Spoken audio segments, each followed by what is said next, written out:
প্ৰকাৰে চাব গ'লে প্ৰত্যেক জীৱই আমি পৰম ব্ৰহ্মৰ মাজতে আমি চলা ফিৰা কৰি আছো, আমি জানা নাই মাত্ৰ। পৰম ব্ৰহ্ম সত্যই, কিন্তু সত্য ব্ৰহ্ম আমি জানিম কেনেকৈ? উপায় এটা নালাগিল। এজন ল'ৰাই গণিতৰ জটিল বস্তু এটা বুজিবৰ কাৰণে শিক্ষক এজন নালাগে। সেইকাৰণে কৈছে এই আত্মা তত্ত্বটোক হৃদয়ংগম কৰিবৰ কাৰণে শাখাৰ গুৰু লাগিব। যদি কোনোবাই শাখাৰ গুৰু নোলোৱাকে নিজে নিজে কোনোবাই জ্ঞান লাভ কৰিম বুলি ভাবি আছে, তেতিয়াহ'লে তেওঁ গোটেই জীৱনটোত হয়তো এনেই গুচি যাব পাৰে। তেতিয়া সেই পৰম ব্ৰহ্মক দৰ্শন নহ'ব। কিন্তু শাখাৰ গুৰুক যেতিয়া তেওঁ ভজনা কৰিব, চিন্তা কৰিব, চৰণত যেতিয়া চিন্তা কৰিব, তেতিয়া প্ৰভু ঈশ্বৰে কৃপা কৰি তেওঁ যদি ভাগ্যত আছে, তেতিয়া কৈছে চোৱা মই নিৰাশাৰ ৰূপত মই এনেকৈ থাকোঁ বুলি হয়তো ব্ৰহ্মক দৰ্শন কৰাই দিব। যেনেকৈ ৰজা পৰীক্ষিতে ভগৱান কৃষ্ণটো সেই সময়ত আহি ৰূপ ধাৰণ কৰি থকা নাছিল। কি দেখা পাইছিলে?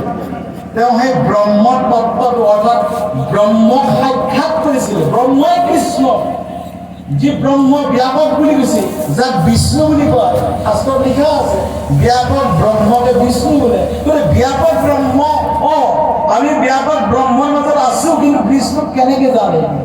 জানবা লাগে এজন গুৰু ল'ব নালাগে। সেইকাৰণে এইখিনি আজি যিটো ব্যৱস্থা কৰিছে প্ৰভু ঈশ্বৰে, সেইজনা জগতৰ ঈশ্বৰে জগতবাসীক ইমান কৃপা কৰিছে যে প্ৰভু ঈশ্বৰে এই জগতবাসীক এই আত্মা জ্ঞান দিবৰ কাৰণে প্ৰভু ঈশ্বৰে একেলগে তিনিটা ৰূপত স্থিত হৈছে। প্ৰথম ৰূপত ঈশ্বৰে প্ৰয়াণ হৈ, দ্বিতীয় ৰূপত গুৰু কৃষ্ণ প্ৰেমানন্দ প্ৰভু ঈশ্বৰ ৰূপে এতিয়া আকৌ সেই আত্মা জ্ঞানকে দি আছে।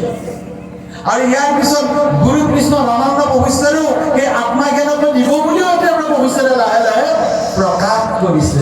আৰু তাৰ কাৰণে প্ৰভু ঈশ্বৰে কল্কি মহাত্মাত নিজে লিখিছিল যে প্ৰভুৱে সত্য প্ৰকাশৰ কাৰণে গোটেই পৃথিৱী ঘূৰিব বুলি কোৱা নাছিল।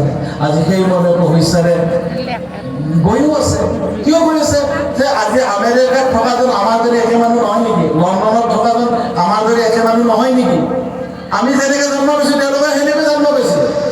আকাৰ আকৃতি ছালৰ ৰং বেলেগ বেলেগ হ'ব পাৰে, কিন্তু বাকীখিনি অনুভৱটো একে নহয় জানো?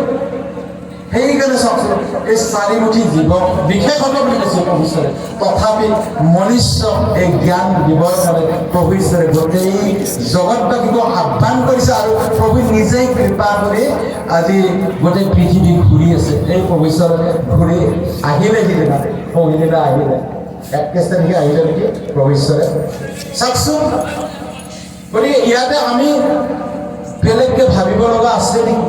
নে ঈশ্বৰে আমাক সুধি অৱতাৰ লৈছে, নে ঈশ্বৰে আমাক সুধি কিবা কৰ্ম কৰিব?